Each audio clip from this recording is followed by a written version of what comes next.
kasaysayan ng Bulkang Taal. Ang kasaysayan ng Bulkang Taal na dapat ninyo malaman. Ang Bulkang Taal ay isang complex volcano na matatagpuan sa lalawigan ng Batangas, Pilipinas, mga 50 kilometro sa timog ng Maynila. Ito ay isa sa mga aktibong bulkan sa Pilipinas at kilala sa buong mundo dahil sa kanyang natatanging katangiang pangheograpiya, isang bulkan sa loob ng isang lawa, na nasa isang isla sa loob ng isa pang lawa. Mga unang pagputok at pagkabuo ng kaldera. Ang kasaysayan ng Bulkang Taal ay nagsimula mahigit 500,000 taon na ang nakalilipas ng magbanggaan ang dalawang tectonic plates, na nagresulta sa pagkakabuo ng bulkan kasama ang iba pang bulkan sa Luzon. Sa pagitan ng 140,000 at 5,380 BC, naganap ang malalaking pagputok na bumuo sa kaldera ng Taal, na nagdulot ng malawakang deposito ng ignimbrite na umabot hanggang sa kasalukuyang Maynila.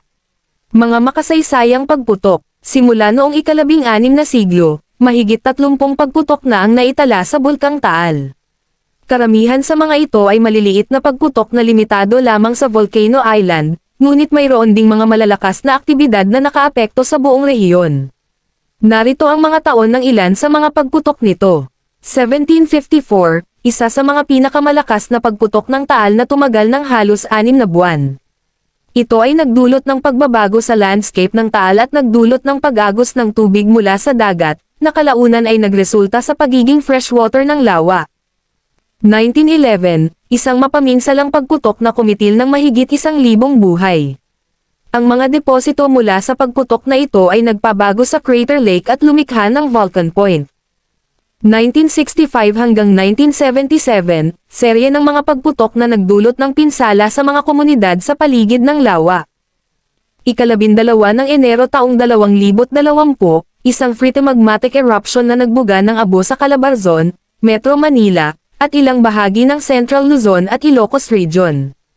Humigit kumulang 39 na katao ang nasawi dahil sa pagsabog na ito. Kamakailan lamang, nagkaroon ng mga freatic eruption ang Taal noong Abril taong 2024 hanggang Pebrero taong 2025. Patuloy na minomonitor ng Philippine Institute of Volcanology and Seismology, PHIVOLCS, ang bulkan at naglalabas ng mga alert level upang ipaalam sa publiko ang tungkol sa kasalukuyang estado ng aktibidad nito. Taal bilang isang decade volcano. Dahil sa kanyang malapit sa mga mataong lugar at kasaysayan ng mga pagputok, ang Bulkang Taal ay itinalaga bilang isang decade volcano na karapat-dapat sa masusing pag-aaral upang maiwasan ang mga sakuna sa hinaharap. Sa kabila ng panganib na dulot ng aktibidad nito, ang Bulkang Taal ay nananatiling isang popular na destinasyon ng mga turista dahil sa kanyang natatanging kagandahan at geological significance. Mga pangunahing sanhi ng pagputok ng Bulkang Taal. Ang pagputok ng Bulkang Taal ay pangunahing dulot ng mga sumusunod na geological at hydrological na proseso. Isa, interaksyon ng magma at tubig, freatomagmatic, freatic eruptions.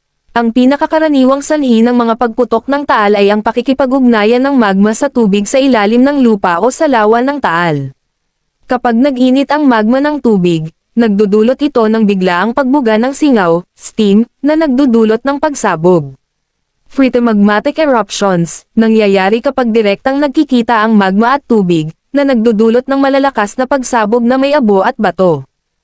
Freatic eruptions, steam-driven explosions na hindi direktang konektado sa magma, ngunit dulot ng pag-init ng tubig sa ilalim ng bulkan. 2. Paggalaw ng tectonic plates. Ang Taal ay bahagi ng Pacific Ring of Fire, kung saan aktibo ang paggalaw ng Philippine Sea Plate at Eurasian Plate. Ang pagsubduction, pagkistes, ng mga plate na ito ay nagdudulot ng magma formation at pressure sa ilalim ng bulkan, na nagpapataas ng panganib ng pagputok. 3. Pagbuo ng gas at pagtaas ng presyon. Ang paglabas ng sulfur dioxide, SO, at iba pang volcanic gases ay indikasyon ng pag-akyat ng magma papunta sa ibabaw. Kapag naipon ang mga gas na ito sa ilalim ng bunganga, maaari itong magdulot ng biglaang pagputok.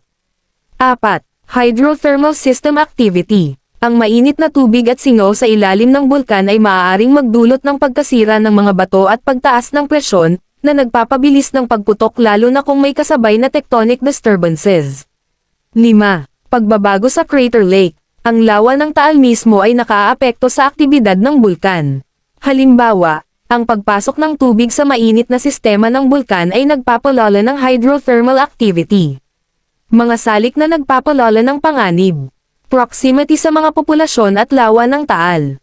Mataas na level ng volcanic gas emissions, HAL.